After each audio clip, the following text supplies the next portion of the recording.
Pemrograman berorientasi objek. Nah sekarang kalau nggak ada yang bertanya, kita akan coba nonton ini video tentang apa sih sebetulnya Object Oriented Language. Jadi kita coba review sedikit, overview sedikit mengenai Object Oriented Language itu apa, gitu. Kemudian nanti akan saya coba bahas dari video ini apa yang kita pelajari dan bisa kita pelajari dari video ini, gitu ya. Kemudian apa yang nanti kita expect ke depannya akan kita pelajari. Gitu. Oke, dari video tadi, kira-kira apa yang dimaksud dengan Object Oriented Programming? Jadi pada dasarnya Object Oriented Programming itu merupakan sebuah ide, ya, atau paradigma atau konsep, ya, atau kita bisa bilang juga cara berpikir memecahkan masalah komputasi dengan pendekatan berpikir objek, gitu. Kalau sebelumnya Anda belajar di algoritma dan pemrograman, Anda belajar bagaimana kita menyelesaikan sebuah masalah komputasi dengan step by step, gitu ya, secara runtun, gitu, runut. Ini harus pertama kalau misalkan kita mau menyelesaikan penambahan, kita harus minta dulu satu nilai, kemudian ditambah nilai yang lain, misalkan seperti itu. Baru kemudian dihitung dua-duanya, gitu kan. Nah, itu yang kita sebut sebagai algoritma. Atau contoh lainnya, kalau misalkan kita mau bikin mie rebus lah istilahnya, gitu kan, kita ada langkah-langkahnya ya. Dan langkah-langkah ini bisa jadi berbeda antara satu orang dengan orang yang lainnya, gitu kan. Nah, itu yang disebut dengan algoritma. Walaupun berbeda, ini bisa menyelesaikan masalah yang sama, yaitu membuat sebuah mie rebus, gitu kan. Hasil akhirnya sama, gitu. Kemudian, ya walaupun dengan sedikit berbeda lah hasil akhirnya, gitu ya. Kemudian, nah, kalau biasanya program di procedural language, ya bahasa prosedural, ya seperti misalkan Anda belajar di C++ misalkan, atau Anda belajar di membuat website, gitu ya. Nah, itu kita membuat kodenya dari awal sampai akhir di satu tempat, gitu. Nah, di dalam object oriented programming, kita mencoba memecah kode-kode yang tadi kita sudah punya itu menjadi bagian-bagian kecil, yaitu yang kita sebut sebagai objek, gitu ya. Nah, kemudian objek-objek ini nanti bisa saling berkomunikasi antara satu dengan lainnya, gitu. Nah, objek juga nanti merepresentasikan bagaimana sebuah di dalam object oriented programming. Ini juga kita mempelajari bagaimana sebuah objek ini merepresentasikan cara berpikir, ya, cara berperilaku, kemudian data dan sebagainya. Itu object oriented programming. Jadi pada dasarnya orientation atau object oriented programming ini merupakan sebuah pemrograman yang secara konsep ini mencoba memecahkan masalah komputasi dengan pendekatan berpikir objek, gitu ya. Kemudian, nah di dalam object oriented programming atau bahasa pemrograman objek, ya, di sana terdapat terminologi yang mesti kita kenal, ya. Yang pertama ada yang namanya kelas atau kelas, gitu ya. Nah, kelas ini yang kalau misalkan tadi lihat di video itu ada kita bisa menyebutnya sebagai blueprint atau cetak biru, ya. Cetakan lah istilahnya, gitu ya. Atau kita juga bisa sebut sebagai kelas ini sebagai ide abstraksi, gitu ya. Nah, di dalamnya kelas ini memiliki atribut dan perilaku. Jadi nanti si kelas ini mendefinisikan atribut dan juga perilaku. Atribut ini kalau di bahasa pemrograman biasa, misalkan di JavaScript, gitu ya, itu kayak variabel, gitu ya. Itu atribut. Ya. Kemudian ada perilaku. Perilaku bisa jadi ini sebagai fungsi, gitu ya. Nah, di dalam paradigma pemrograman objek itu kita bisa menyebutnya sebagai atribut ataupun perilaku. Atribut ini merupakan karakteristik dari sebuah objek, ya. Kemudian perilaku adalah apa yang bisa dilakukan oleh sebuah objek. Misalkan kita sebagai manusia, ini bisa kita abstraksikan menjadi objek di dalam sebuah pemrograman berorientasi objek. Kita bisa membuat kelasnya, gitu ya. Nah, dari kelas ini nanti kita bisa membuat banyak objek, gitu. Kelas sebagai cetak biru atau cetakan itu nanti bisa digunakan untuk mencetak objek-objek yang sama, gitu, dengan value yang berbeda, dengan nilai yang berbeda, gitu. Nah, di dalam bahasa pemrograman atribut itu biasanya kita sebut sebagai properti dan perilaku itu kita sebut sebagai metode, gitu ya. Nanti apa sih sebetulnya kayak gitu properti dan metode ini akan kita lihat nanti. Kemudian terminologi kedua adalah objek, ya. objek itu sendiri gitu ya. Nah, objek ini dibentuk berdasarkan kelas. Jadi yang kita tadi lihat ya, kelas, nah itu sebagai cetakan yang membuat objek ini gitu ya. Nah, satu kelas dapat mencetak banyak objek gitu. Ya, contohnya inilah, contohnya kalau kita membuat bangunan atau misalkan kompleks gitu ya. Kalau kita lihat masuk ke sebuah kompleks, itu kelihatan kayaknya kok rumahnya mirip-mirip gitu ya. Kenapa? Karena dia mempunyai cetakan yang sama, yaitu blueprint yang sama gitu. Nah, blueprint ini kita sebut sebagai kelas di dalam uh, paradigma pemrograman objek gitu. Dan rumahnya, nah rumahnya itu kita sebut sebagai objek. Gitu ya. Jadi kelas dan objek kita bisa membedakan ya. Jadi kelas itu ada cetakan atau apa tadi? Ya ide abstraksi yang mendefinisikan atribut dan perilaku gitu. Nah, dari kelas ini kita bisa membuat objek yang lebih dari satu gitu ya. Banyak objek menggunakan kelas ini. Ya contohnya ini, yang paling gampang diingat adalah blueprint untuk sebuah rumah. Nah, blueprint ini bisa digunakan untuk mencetak atau membuat beberapa rumah yang mirip gitu. Walaupun nanti beda beda warnanya, beda misalkan apa namanya penggunaannya, yaitu terserah gitu. Nah, ini yang membedakan ya. Jadi kalau tadi kelas itu abstraksi, kalau objek dia baru real. Dia mempunyai nilai gitu di dalamnya. Kalau kelas tadi belum ada nilainya. Nah, itu terminologi. Kemudian ada terminologi lagi ya. Kalau misalkan kita kita implementasikan menjadi sebuah kode ya di dalam Java misalkan. Nah, kelas ini kita bisa definisikan seperti ini. Jadi ada public class puppy misalkan. Puppy itu anak anjing. Ini ada integer ya, ada set age, get age. Nah, ini yang disebut sebagai metode. Kita satu persatu. Nah, di dalam kelas itu ada yang namanya uh, tadi property ya. Nah, property. Ini yang kita sebut sebagai property. Kalau misalkan Anda ingat kembali di dalam bahasa pemrograman yang lain, ini mungkin bisa disebut sebagai variabel gitu ya.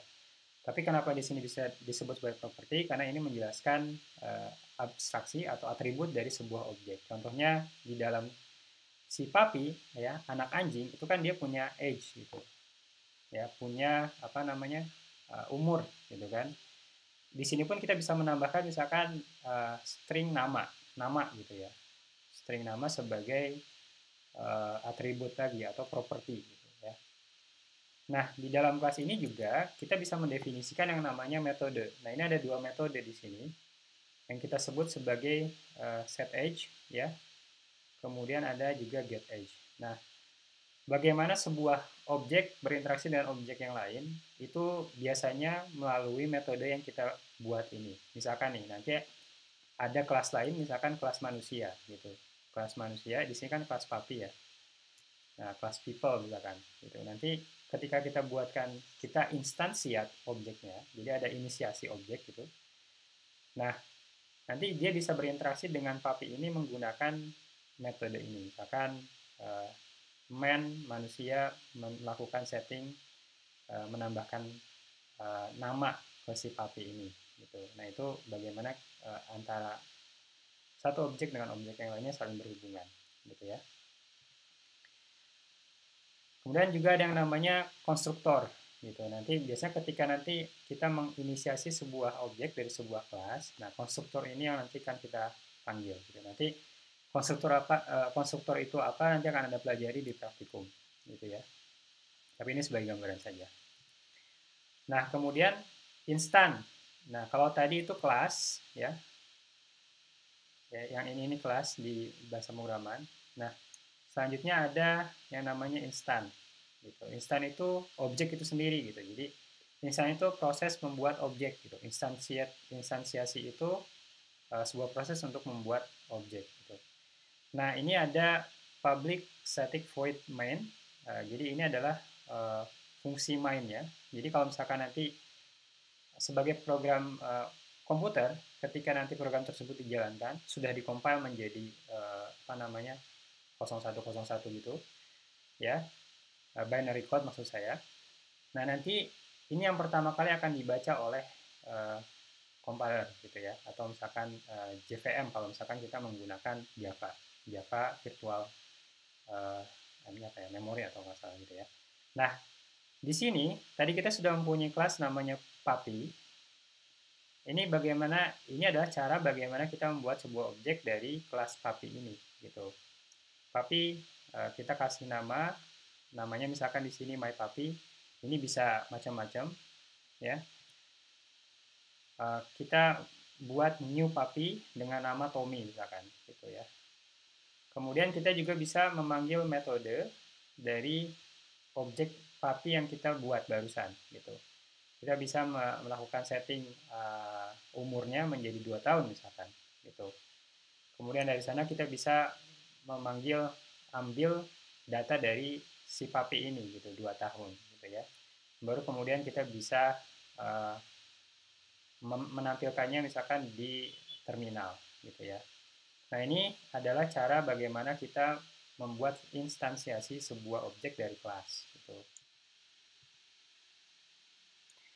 Nah, selain terminologi tadi, yaitu kelas dan objek, ya, juga ada yang namanya instansiasi. Di dalam di dalam pemrograman berorientasi objek atau paradigma pemrograman berorientasi objek, itu ada 4 konsep penting yang juga perlu Anda ketahui, gitu ya. Ya, kita biasa singkat ini menjadi API, ya. A-nya itu untuk abstraction, P-nya itu untuk polymorphism, ya, I-nya itu untuk inheritance, dan E-nya itu untuk enkapsulasi. Nah, apa sih yang dimaksud dengan abstraksi gitu? Nah, yang namanya pemrograman berorientasi objek, kita kan mencoba mengadaptasikan objek di dunia nyata menjadi program, gitu kan? Nah, kita mencoba mengabstraksikan objek yang ada di dunia nyata itu menjadi kelas yang kita bisa gunakan untuk membuat objek-objek lainnya. Nah, yang disebut dengan abstraksi artinya ya nilainya itu bisa bisa macam-macam gitu, nggak harus sama gitu ya. Dan ini bisa kita coba lihat nanti gitu ketika nanti kita bermain dengan kodenya gitu. Kemudian ada yang juga dinamakan dengan polymorphism ya, banyak bentuk gitu. Dari satu kelas bisa jadi nanti kelasnya kita bisa bentuk objek yang mirip tapi berbeda nilainya gitu. Contohnya tadi gitu ya. Bisa juga objek yang kita buat dari kelas itu bisa digabungkan dengan objek lain gitu ya. Ini juga nanti akan masuk ke inheritance. Jadi bisa jadi ada dua kelas yang berbeda yang bisa membuat objek baru gitu. Jadi ada objek baru yang bisa kita buat dari kelas-kelas yang ada. Contohnya, kalau dulu kita sebelum ada smartphone untuk melakukan foto gitu ya, kita menggunakan foto gitu. Tapi ketika sekarang ada smartphone, kemudian kalau misalnya kita ingin menghubungi seseorang, kita bisa langsung melakukan telepon gitu kan.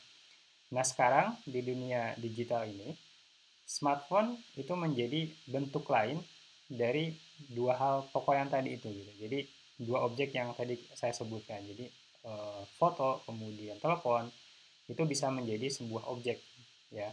Smartphone tadi itu kita bisa melakukan hal-hal tertentu, fungsinya sama dengan objek yang lain, tapi bentuknya berbeda gitu. Yaitu polymorphism. Kemudian juga ada inheritance ya. Inheritance ini adalah pewarisan. Jadi kalau misalkan kita ingin membuat objek baru dari objek yang ada, misalkan tadi kita membuat sebuah kelas namanya puppy. Puppy itu kan anak anjing. Nah, kita bisa membuat kelas baru yaitu puppy robot misalkan. Anak anjing robot gitu. Nah, kalau kita membuat inheritance, nanti properti dan metode yang ada sebelumnya itu kita tidak perlu membuat ulang gitu ya. Kalau kita misalnya membuat kode, kita tidak perlu membuat ulang kode yang tadi kita sudah punyai. Tapi kita cukup menginheritance atau mewariskan kelas yang tadi kita sudah buat. Misalkan nanti kita buat kelas public class RoboPuppy extend puppy gitu. Nah, secara langsung semua properti dan metode yang ada di kelas puppy itu masuk di dalam kelas RoboPuppy juga gitu ya. Di sana kita bisa menambahkan metode baru ya. Contohnya misalkan puppy-nya bisa terbang gitu ya. Karena robot terserah mau dibuat terbang ya nggak masalah gitu kan. Kemudian ada yang namanya enkapsulasi. Enkapsulasi ini adalah pembungkusan. Ya, jadi properti dan metode yang tadi dimiliki oleh kelas itu yang tadi kita miliki dalam sebuah objek itu dibungkus dalam sebuah kelas. Gitu. Jadi objek luar itu tidak bisa langsung mengakses properti dan metode, mengakses properti yang dimiliki oleh sebuah objek lain gitu. Dia hanya bisa mengakses dalam kondisional tertentu. Misalkan apakah dia adalah inherit atau apa namanya turunan dari kelas itu, ya, atau yang berbeda gitu. Ya, nanti akan kita pelajari di minggu kedua insya Allah untuk ini ya. Jadi ini 4 konsep penting dari object oriented programming. Jadi kita bisa ya singkat lah menjadi API gitu ya, sebuah PI gitu. Baik, ini tadi sudah. Baik, ada pertanyaan sampai sini? Ya, kalau tidak ada pertanyaan, materi untuk pertemuan pertama ya sampai situ. Jadi kita coba mengenal apa sih sebetulnya pemrograman berorientasi objek tadi itu. Ya, kita sudah mengenal ada terminologi tertentu. Ya, salah satunya adalah kelas, objek, instansiasi maksud saya, dan juga ada 4 konsep penting di sana, yaitu abstraksi, ya, polymorphism, ya, kemudian inheritance, dan juga enkapsulasi. Oke, ada pertanyaan?